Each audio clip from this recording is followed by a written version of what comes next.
Bismillahirrahmanirrahim. Assalamualaikum warahmatullahi wabarakatuh. Sahabat yang beriman, setiap wilayah memiliki pantangan atau pamali masing-masing. Tiap daerah berbeda-beda pantangannya. Pamali inilah yang juga biasa digunakan oleh orang tua untuk melarang anak-anaknya. Pamali dalam Islam. Pamali dalam Islam disebut dengan a'adah, yang berarti sebuah kebiasaan masyarakat. Dalam kaidah fikih, Imam Syafi'i mengungkapkan bahwa sebuah kebiasaan akan menjadi sebuah hukum. Hukum yang dimaksud adalah status sebuah amalan yang terbentuk dari kebiasaan masyarakat. Jika sesuai dalil, maka pamali tersebut hukumnya sunnah atau mubah atau justru menjadi wajib. Namun jika bertentangan dengan dalil, pamali tersebut akan berstatus haram ataupun makruh. Hal tersebut diperjelaskan dalam kitab usul fikih.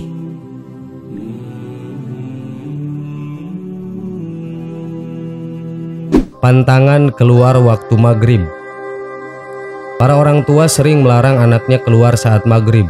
Alasan dari larangan tersebut karena banyak makhluk halus berkeliaran seperti jin dan setan. Ternyata hal tersebut bukan hanya sebagai pamali yang tidak berdasar. Di dalam ajaran Islam dijelaskan bahwa jin memiliki kebiasaan berkeliaran setiap matahari tenggelam. Hal tersebut sesuai dengan hadis Rasulullah SAW. Jika masuk awal malam atau beliau bersabda, "Jika kalian memasuki waktu sore, maka tahanlah anak-anak kalian karena setan berkeliaran pada saat itu. Jika sudah sesaat dari awal malam, bolehlah kalian lepaskan anak-anak kalian. Tutuplah pintu-pintu dan sebutlah nama Allah, karena setan tidak bisa membuka pintu yang tertutup dengan nama Allah." Hadis riwayat Bukhari dan Muslim. Perihal pantangan tersebut, Syekh Muhammad Arsyad Al-Banjari dalam kitabnya yang berjudul Sabilul Muhtadin Jilid 2 memberikan penjelasan bahwa anak kecil atau bayi sering menjadi korban dari gangguan jin. Salah satu dari sekian banyak jin yang bisa mendatangi anak-anak adalah Ummu Sufyan. Dia adalah jin perempuan yang suka mengganggu anak kecil. Untuk menghindari gangguan jin tersebut, dalam Islam dilakukan akikah pada anak-anak yang baru lahir. Perintah melarang anak-anak berkeliaran saat matahari terbenam berlaku hingga berlalunya permulaan Isya. Hal tersebut sesuai dengan sabda Nabi Muhammad SAW. "Jangan lepaskan hewan-hewan ternak dan anak-anak kalian ketika matahari terbenam sampai berlalunya awal Isya, karena para setan berkeliaran antara waktu terbenamnya matahari sampai waktunya awal Isya." Hadis riwayat Muslim. Larangan untuk keluar saat maghrib juga dijelaskan secara ilmiah dalam buku berjudul The Science of Salat.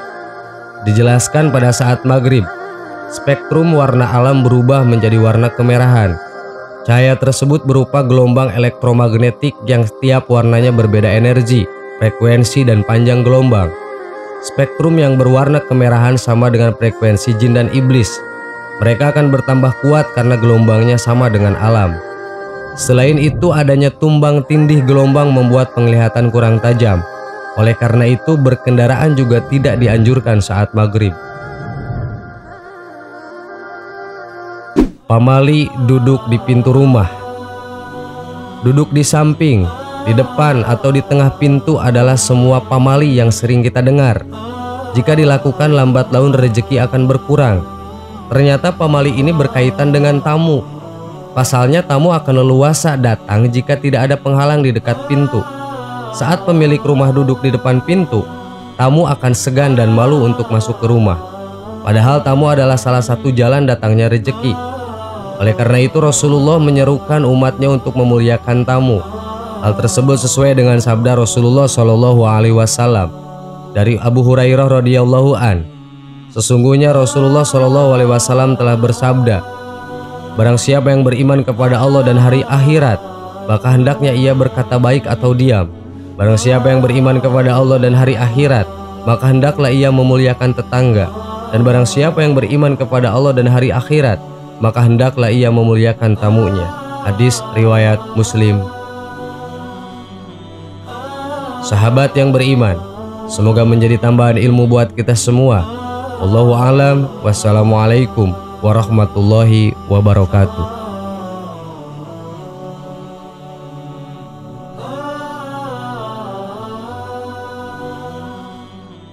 Bismillahirrahmanirrahim. Assalamualaikum warahmatullahi wabarakatuh. Sahabat yang beriman, seorang pria asing datang ketika Rasulullah Shallallahu Alaihi Wasallam sedang duduk bermajelis dengan para sahabat. Pria itu berpenampilan sangat rapih, tak nampak padanya tanda-tanda bekas perjalanan jauh. Namun tak ada seorang pun yang mengenalinya sebagai warga Madinah. Pria asing itu tiba dan segera duduk di hadapan Rasulullah. Ia duduk sangat dekat dengan Nabi hingga lututnya menempel dengan lutut beliau Rasulullah Shallallahu Alaihi Wasallam. Pertanyaan demi pertanyaan pun diajukan kepada Nabi. Namun setiap kali Rasulullah menjawabnya, pria asing itu berkata, "Kau benar." Umar bin Khattab yang ada di sana sampai terheran-heran melihat si pria asing. Dia sendiri yang bertanya dan dia pula yang membenarkannya, ujar Al-Faruq. Setelah beberapa pertanyaan dengan Islam, iman, dan ihsan, si pria asing lantas bertanya, "Beritahukanlah kepadaku tentang hari kiamat." Rasulullah Shallallahu Alaihi Wasallam menjawab, "Tidaklah orang yang ditanya tentang hal itu lebih mengetahui dari orang yang bertanya." Maksudnya ialah Rasulullah tak tahu kapan hari kiamat itu tiba. Pria asing itu lalu berkata, "Kalau begitu beritahukan kepadaku tentang tanda-tandanya." Rasulullah menjawab, yaitu apabila seorang budak melahirkan majikannya, jika orang yang bertelanjang kaki menjadi pemimpin orang banyak, jika orang yang tak mengenakan baju atau miskin serta pengembala kambing berlomba-lomba mendirikan bangunan megah yang menjulang tinggi, itulah tanda-tanda kiamat. Hadis riwayat Bukhari dan Muslim.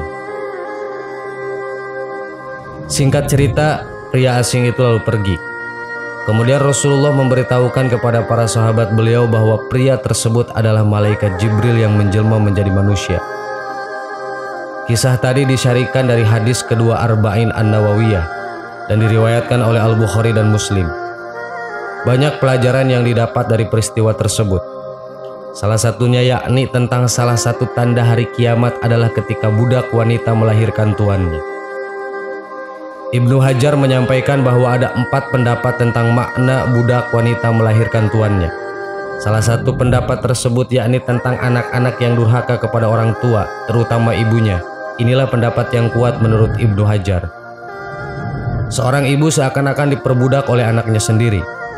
Si anak berbuat durhaka dengan memposisikan diri seakan sebagai majikan ibunya. Jika banyak terjadi fenomena demikian, maka itulah salah satu tanda bahwa hari kiamat akan segera tiba. Mirisnya, hal itu benar-benar terjadi di masa kini. Begitu banyak perbuatan durhaka anak-anak yang memperlakukan ibunya seakan memperlakukan budak. Mereka mencela, memukul, dan mempekerjakan ibunya sendiri. Sebagai contoh, setelah bergelar berpendidikan tinggi ataupun memiliki pendapatan sendiri, seorang anak mencela dan merendahkan ibunya. Contoh lain, menyuruh ibu melakukan ini itu, memintanya untuk membereskan rumah atau memasak atau pekerjaan lain. Termasuk dalam hal ini meminta ibu merawat anaknya sementara ia pergi bekerja. Na'udzubillah. Inilah yang banyak terjadi. Fenomena seorang budak melahirkan tuannya, seorang anak yang durhaka kepada ibunya. Bahkan kata Rob dalam hadis bukan hanya bermakna tuan atau majikan, namun juga orang yang mengatur secara hakiki. Anak yang seharusnya diatur orang tua justru terjadi sebaliknya. Anak yang mengatur orang tua. Lalu anak yang seharusnya berada di posisi bawah setelah orang tua justru berada lebih tinggi dari kedua orang tuanya. Ibnu Hajar mengatakan, pendapat munculnya anak durhaka sebagai makna dari budak wanita melahirkan tuannya merupakan pendapat yang lebih kuat dibanding makna lain. Al-Hafiz menjelaskan dalam Fathul Bari, ini adalah pendapat yang lebih kuat menurutku, karena maknanya yang umum dan karena keadaan menunjukkan sesuatu yang dianggap langka.